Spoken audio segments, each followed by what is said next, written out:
Understanding mindfulness. Step 2. The mindful experience of discomfort. Although the initial practice of mindfulness may be somewhat confusing, it certainly makes more sense to people wanting alleviation of their suffering than the second step of mindfulness does.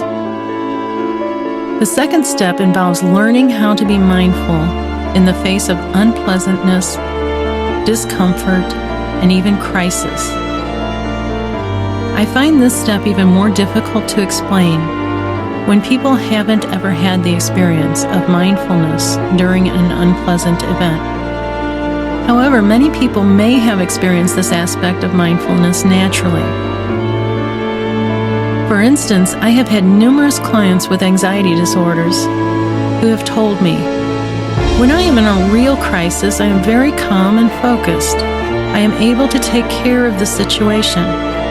But the fear of something happening paralyzes me and I can't function." This is a good example of how problems are magnified by how we think. The larger part of our suffering is mental suffering, which magnifies the physical suffering or discomfort we experience. When a person engages in catastrophizing about an imagined future, they experience increased fear, stress, and anxiety, and a reduction in focus, ability to think clearly, and make effective decisions. However, with a very real event, when a person focuses on the present problem and how to solve it, they are able to clearly and confidently consider a course of action and take the necessary steps. Why does this occur? Because when a person is focused on fears about the future, they are not being mindful. And when they are focused on solving a present crisis, they are being mindful. You might wonder, why does mindfulness make such a difference? The primary difference is that when we are mindfully responding to a problem, we are fully focused on the problem. Our attention isn't being divided. We aren't giving our energy to negative thoughts, worries, demands, or expectations. Therefore, we are able to fully focus our energy on the present situation. Our brain can comprehend and react more decisively when our attention isn't divided. As a result, we make fewer mistakes and are able to resolve the problem more effectively. In addition to that, focus and anxiety are polar opposites. Just as we can't focus when we are anxious, we can't be anxious when we are focused. Anxiety requires attention, and when we give attention to something else, we aren't experiencing the anxiety. One exception to this is that if your focus is the anxiety or other unpleasant experiences, then the intensity of the discomfort increases, because focus increases the intensity of anything we experience. That is why it is important to choose your focus. As you may have learned if you are practicing the basic mindfulness, the anxiety and worry may still be present, but they are not experienced in the same way. By developing detachment to the related thoughts, the experience of the anxiety or other discomfort changes. Let's look at the experience of physical pain and how mindfulness affects suffering. First, it is important to understand that most of the suffering from pain comes from mental suffering. I'm not saying that the pain is not occurring. What I mean is that our body has a great capacity to manage pain, and that it is when we sidetrack that process through our thoughts about the pain that we will intensify our experience of the pain. In fact, our brain has mechanisms in place to cope with pain that we can enhance through the process of mindfulness. Specifically, the brain is able to decrease the messages from the nerve endings so that we don't experience the pain as intensely. The brain is also able to release endorphins, which are natural painkillers like morphine. However, being unmindfully focused on the demanding, negative thoughts can prevent this process from occurring. As a result, we will experience the full intensity of the pain. You may already understand this concept at some level. For instance, you may know someone who experiences a great deal of pain, and yet it doesn't seem to affect their life, whereas it may have a devastating impact on someone else. Why is that? Frequently, we hear people say that a person has a high tolerance for pain. What exactly does that mean? It most likely refers to that person's ability to focus in a mindful way, whether that person was trained to do so or knows how to do it naturally. As a result, the brain's ability to tolerate pain and discomfort is enhanced.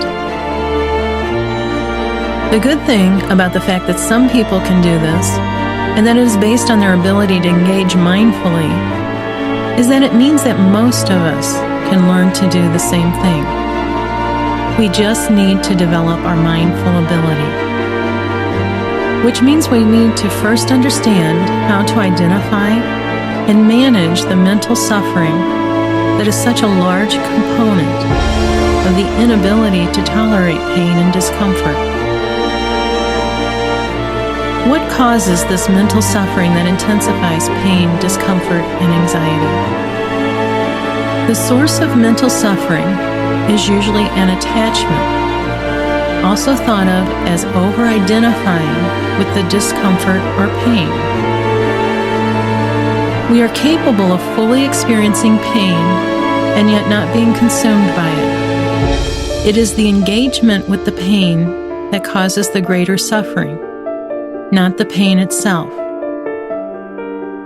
What I mean by this is that how you think of pain can increase or decrease your suffering.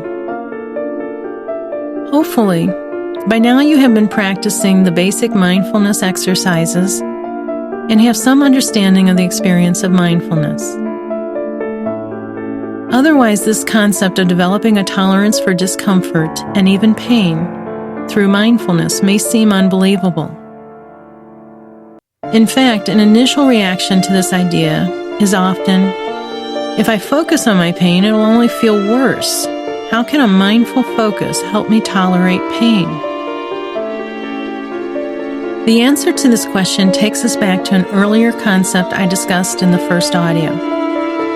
The issue is not the focus on pain, but how you focus on it that makes a difference in whether it is more or less tolerable. For instance, often when people focus on pain, they focus on how intolerable it is. I can't stand this. It is horrible. I have to find a way to stop it. I can't live like this. This focus on negative evaluations of the pain tend to make you more aware of how miserable the pain makes you feel, which has the effect of increasing the experience of the pain. This focus is a message that you are sending to the brain saying, "This is important, pay attention to it." As a result, the brain does not mobilize its resources to manage the pain, and instead focuses more on the pain, which intensifies the experience of it.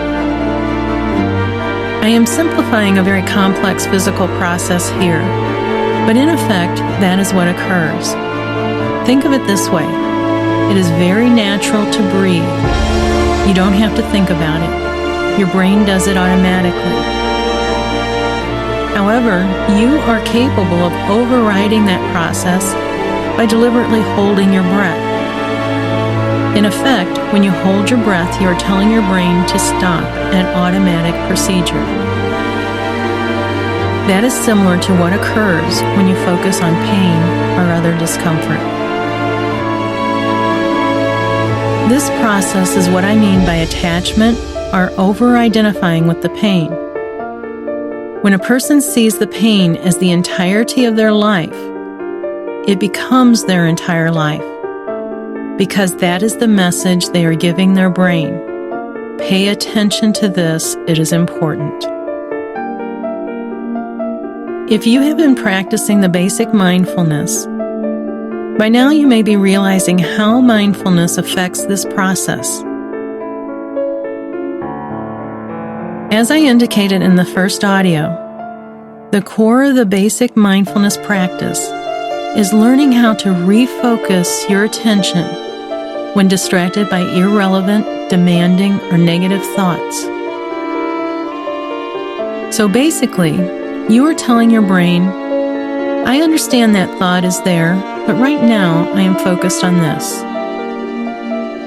As you become more skilled with mindfulness, the brain becomes less insistent with the thoughts, because it is getting the message from you that the thought is not important to you at the moment.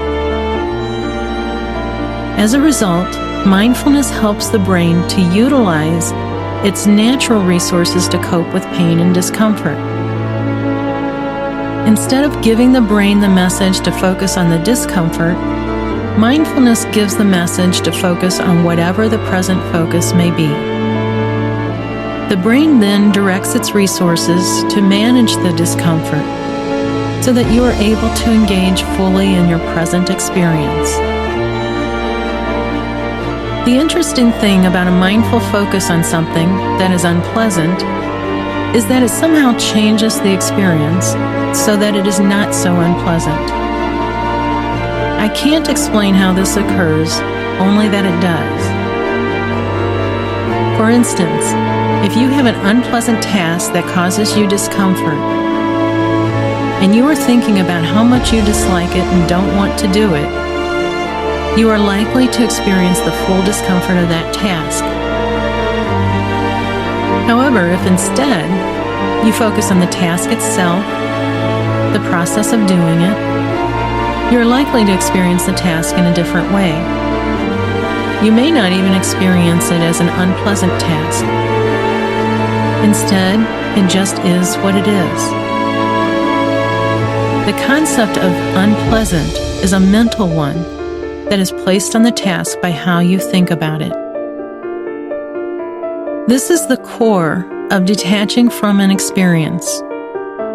When you engage in the task without the evaluative, demanding, negative thoughts, it detaches you from the situation, which often changes your experience of it.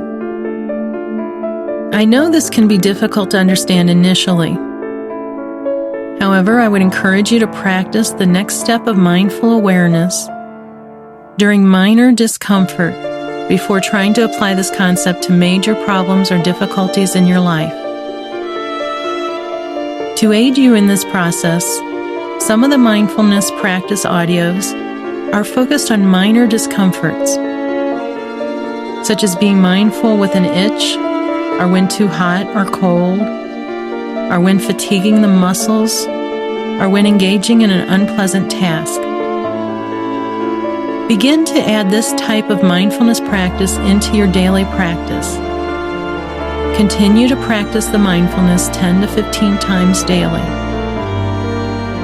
Other than the content of the mindfulness, this type of practice is exactly as you have already been doing. For instance, if you are mindfully focused on an itch, when a thought such as, I can't stand it, I've got to scratch, comes into your mind, just allow yourself to gently refocus back to the experience of the itch without scratching. Over time, you may notice how the experience changes when you don't have the demand that you have to stop or prevent the discomfort. When you focus mindfully on discomfort or unpleasant situations, continue to limit the length of time to a minute or so. However, with your practice of pleasant or neutral events, you may increase the length of time you mindfully focus. You especially want to increase your time if you are not as easily distracted by thoughts. As I have said, the main goal of mindfulness practice is to learn how to refocus. This is the skill that will aid you in many aspects of your life. So you want to gradually increase the length of mindful focus so that it continues to challenge you with distracting thoughts, so that you can practice the refocusing. Again, give yourself time to practice this aspect of mindfulness. Don't expect changes to occur right away. In fact, the expectation of change is a demand in itself, which prevents the full experience of mindfulness. In the next audio, I will discuss applying what you have learned in this step to coping with problems in your life. In particular, we will focus on detaching further from those problems. But right now, just practice with minor discomforts.